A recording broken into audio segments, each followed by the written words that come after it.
9वें पाठ में संधि के कुछ मिश्रित उदाहरण दिए हुए हैं और हमें उन उदाहरणों में जो जो स्वर संधि हुई हैं उन स्वर संधि को पहचानना है और हमें उसे अच्छी तरह से अलग करना है या फिर संधि करके शब्द लिखना है।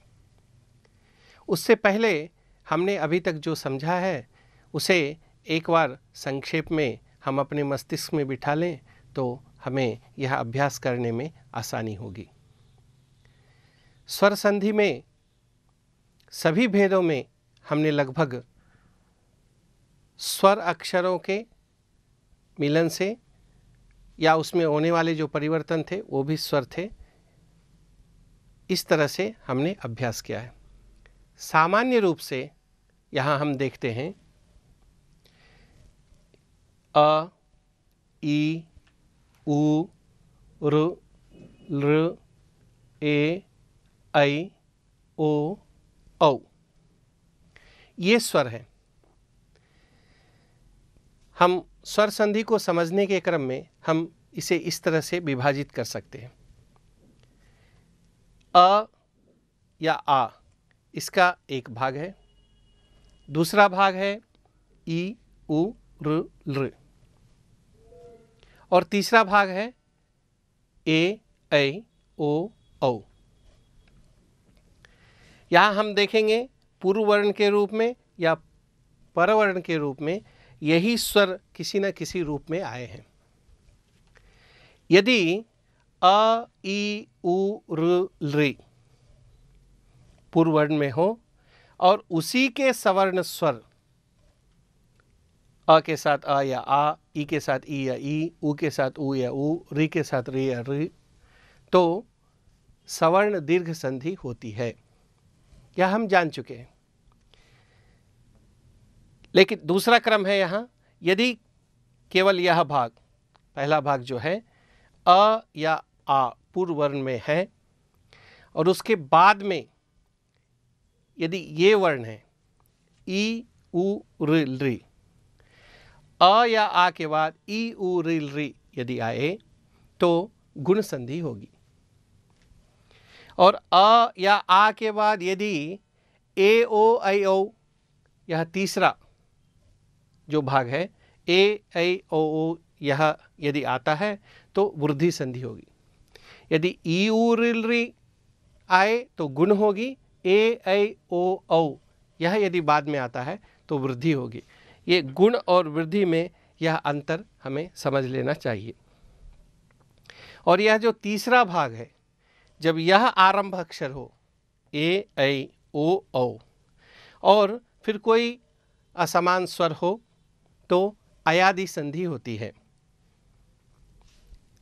और पांचवा, जब पद के अंत में एकार या ओकार और बाद में यदि ह्रस्व अक्षर हो तो प्रकृति भाव संधि होती है, यथावत स्थिति ही रहती है।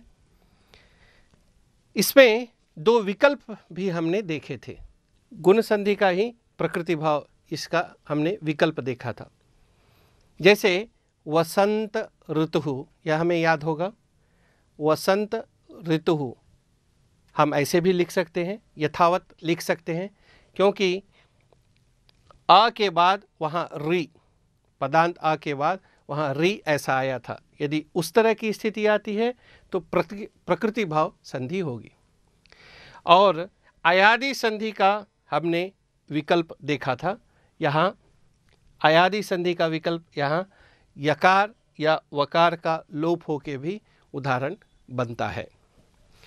जैसे तस्मै इदम, तस्मा इदम, इस तरह हमने संधि को देखा था। अब इस पाठ के अभ्यास में कुछ मिश्रित शब्द दिए हुए हैं। हमें इन सभी बातों का ध्यान रखते हुए हम उन उदाहरणों को समझेंगे। यहाँ अभ्यास में, पहले अभ्यास में संधि युक्त पद दिए हुए हैं। हमें उन पदों को अलग अलग करना है। पदों को अलग अलग करते हुए संधि का नाम बताइए। हमें पदों को अलग करना है और संधि का नाम भी बताना है। अस्तीति, अस्थि, इति, यहाँ दीर्घ संधि हुई है। कृत्वापि, कृत्वा अपि, यहाँ भी दीर्घ संधि हुई है। दृष्ट्वा इमं, दृष्ट्वा इमं, यहाँ अ और ई के मिलने से एकार हुआ है, यहाँ गुण संधि हुई है। सा एव, यहाँ वृद्धि संधि हुई है। सैव। लिखन्ति अपि, लिखन्त्यपि, यहाँ ई के जगह पर य ऐसा परिवर्तन हुआ है, यहाँ यण संधि हुई है। यण संधि की स्थिति ऐसी रहती है। 9वें पाठ में संधि के कुछ मिश्रित उदाहरण दिए हुए हैं और हमें उन उदाहरणों में जो जो स्वर संधि हुई हैं उन स्वर संधि को पहचानना है और हमें उसे अच्छी तरह से अलग करना है या फिर संधि करके शब्द लिखना है। उससे पहले हमने अभी तक जो समझा है उसे एक बार संक्षेप में हम अपने मस्तिष्क में बिठा लें तो हमें यह अभ्यास करने में आसानी होगी। स्वर संधि में सभी भेदों में हमने लगभग स्वर अक्षरों के मिलन से या उसमें होने वाले जो परिवर्तन थे वो भी स्वर थे, इस तरह से हमने अभ्यास किया है। सामान्य रूप से यहाँ हम देखते हैं अ, ई, उ, ऋ, लृ, ए, ऐ, ओ, औ, ये स्वर हैं। हम स्वर संधि को समझने के क्रम में हम इसे इस तरह से विभाजित कर सकते हैं। अ या आ, इसका एक भाग है, दूसरा भाग है ई, उ, ऋ, लृ, और तीसरा भाग है ए, ऐ, ओ, औ। यहाँ हम देखेंगे पूर्व वर्ण के रूप में या परवर्ण के रूप में यही स्वर किसी न किसी रूप में आए हैं। यदि अ, ई, उ, ऋ, लृ पूर्व वर्ण में हो और उसी के सवर्ण स्वर अ के साथ अ या आ, ई के साथ ई या ई, उ के साथ उ या उ, ऋ के साथ ऋ या ऋ, तो सवर्ण दीर्घ संधि होती है। यह हम जान चुके हैं। लेकिन दूसरा क्रम है यहाँ, यदि केवल यह भाग, पहला भाग जो है अ या आ पूर्व वर्ण में है और उसके बाद में यदि ये वर्ण है ई, उ, ऋ, लृ, अ या आ के बाद ई, उ, ऋ, लृ यदि आए तो गुण संधि होगी। और अ या आ के बाद यदि ए, ओ, ऐ, ओ, यह तीसरा जो भाग है ए, ऐ, ओ, यह यदि आता है तो वृद्धि संधि होगी। यदि ई, उ, ऋ, लृ आए तो गुण होगी। ए, ऐ, ओ, औ यह यदि बाद में आता है तो वृद्धि होगी। ये गुण और वृद्धि में यह अंतर हमें समझ लेना चाहिए। और यह जो तीसरा भाग है, जब यह आरंभ अक्षर हो ए, ऐ, ओ, औ और फिर कोई असमान स्वर हो तो अयादि संधि होती है। और पांचवा, जब पद के अंत में एकार या ओकार और बाद में यदि ह्रस्व अक्षर हो तो प्रकृति भाव संधि होती है, यथावत स्थिति ही रहती है। इसमें दो विकल्प भी हमने देखे थे। गुण संधि के संदर्भ में हमारा विकल्प था प्रकृति भाव, गुण संधि का ही प्रकृति भाव, इसका हमने विकल्प देखा था। जैसे वसंत ऋतु, यह हमें याद होगा, वसंत ऋतु हम ऐसे भी लिख सकते हैं, यथावत लिख सकते हैं, क्योंकि आ के बाद वहाँ ऋ, पदांत आ के बाद वहाँ री ऐसा आया था। यदि उस तरह की स्थिति आती है तो प्रकृति भाव संधि होगी। और अयादि संधि का हमने विकल्प देखा था। यहाँ अयादि संधि का विकल्प यहाँ यकार या वकार का लोप होके भी उदाहरण बनता है। जैसे तस्मै इदम, तस्मा इदम, इस तरह हमने संधि को देखा था। अब इस पाठ के अभ्यास में कुछ मिश्रित शब्द दिए हुए हैं। हमें इन सभी बातों का ध्यान रखते हुए हम उन उदाहरणों को समझेंगे। यहाँ अभ्यास में, पहले अभ्यास में संधि युक्त पद दिए हुए हैं। हमें उन पदों को अलग अलग करना है। पदों को अलग अलग करते हुए संधि का नाम बताइए। इन पदों को अलग करना है और संधि का नाम भी बताना है। अस्तीति, अस्ति इति, यहाँ दीर्घ संधि हुई है। कृत्वापि, कृत्वा अपि, यहाँ भी दीर्घ संधि हुई है।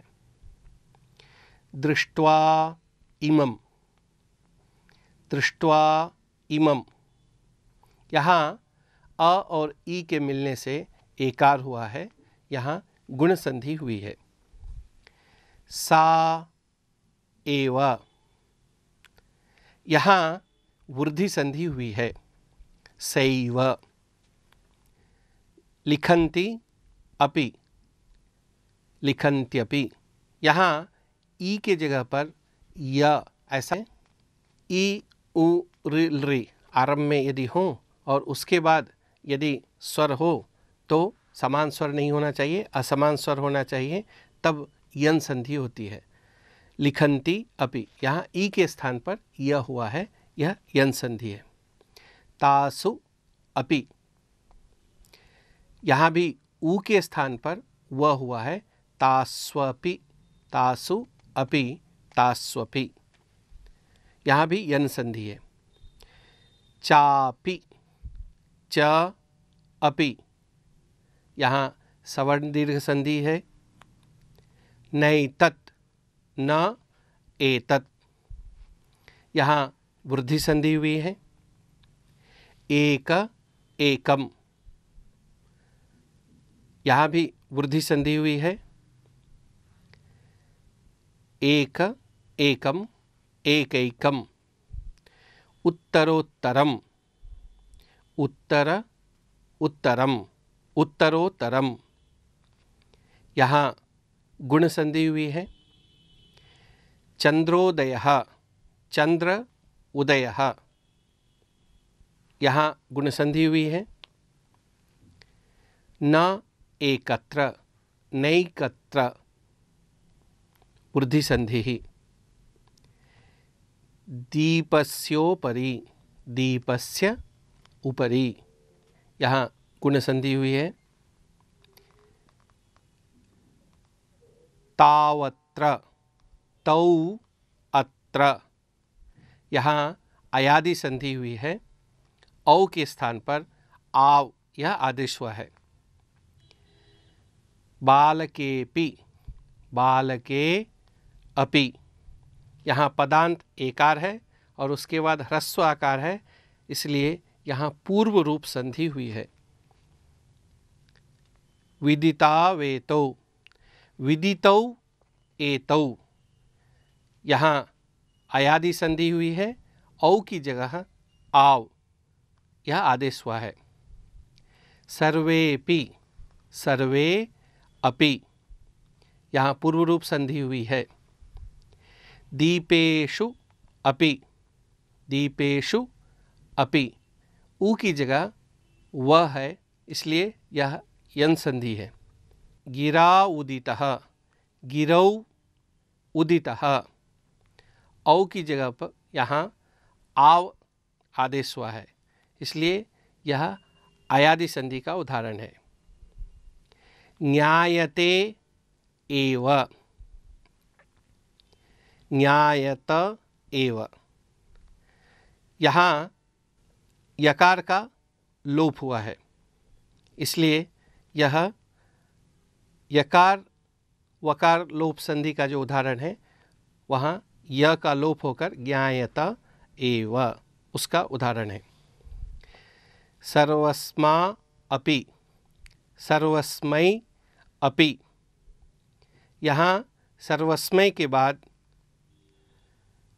ऐ के स्थान पर आय आदेश हुआ है, इसीलिए यहाँ य का लोप हुआ है, इसलिए यह भी यकार लोप का उदाहरण है। और एक बार जब संधि हो जाती है इस तरह की य और व लोप की संधि जब होती है, उसके बाद फिर यहाँ दीर्घ संधि होगा ऐसा अंदेशा होता है। एक बार जब एक संधि हो जाती है उसके बाद फिर यहाँ संधि नहीं होती है।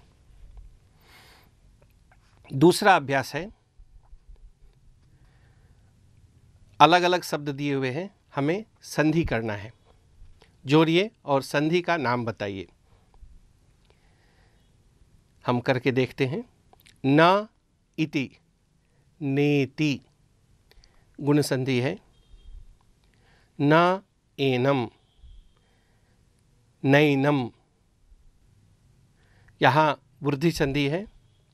न उन्नति, नोन्नति, यहाँ गुण संधि है। पश्यन्ति अत्र, पश्यन्त्यत्र, यहाँ यन संधि है, ई की जगह य होगा। पश्यन्ति इह, पश्यन्तीह, यहाँ ई और ई मिलकर दीर्घ होगा, इसलिए यह सवर्ण दीर्घ संधि है। सति अपि, सत्यपि, ई की जगह यह होने के कारण यह यन संधि है। मार्गे अन्यः, यहाँ पदांत एकार है और उसके बाद ह्रस्वाकार है, इसलिए यहाँ पूर्व रूप संधि होगी। मार्गे अन्यः, मार्गेन्यः। मही ईशः, महीशः, सवर्ण दीर्घ संधि का उदाहरण है। महा ईशः, महेशः, गुण संधि हुई है। गृहे ईशः, यहाँ एकार है और उसके बाद ईकार है, इसलिए एकार की जगह पर यहाँ ऐ ऐसा आदेश होगा। गृह ईशः, यह अयादि संधि का उदाहरण है। गृहे अम्बा, यह पद के अंत में एकार है और बाद में ह्रस्वाकार है, इसलिए यह पूर्व रूप संधि होगा। गृहेम्बा। परम अर्थः, परमार्थः, यह सवर्ण दीर्घ संधि का उदाहरण है। मिथ्या आरोपः, मिथ्यारोपः, यहाँ भी सवर्ण दीर्घ संधि। सुधा अस्ति, सुधा अस्ति, यहाँ भी सवर्ण दीर्घ संधि। सुधा एषा, सुधैषा, यह वृद्धि संधि का उदाहरण है। एते अपि, एतेपि, पूर्व रूप संधि। एते इह, एत इह, यह अयादि संधि का उदाहरण है। एकार की जगह ऐ आदेश हुआ है। एषा एति, एषैति, वृद्धि संधि। दशमे अहनि, दशमे हनि, पूर्व रूप संधि। मंदिरे अस्मिन्, मंदिरेस्मिन्, पूर्व रूप संधि। तेन इदं, तेनेदं, गुण संधि। इस तरह यहाँ सभी मिश्रित उदाहरणों के माध्यम से हमारे पहले पढ़े हुए सभी संधियों का पुनस्मरण होता है और हम इसे पुनः पुनः इस तरह का अभ्यास करेंगे तो स्वर संधि को हम और अधिक स्पष्ट रूप से जान सकेंगे।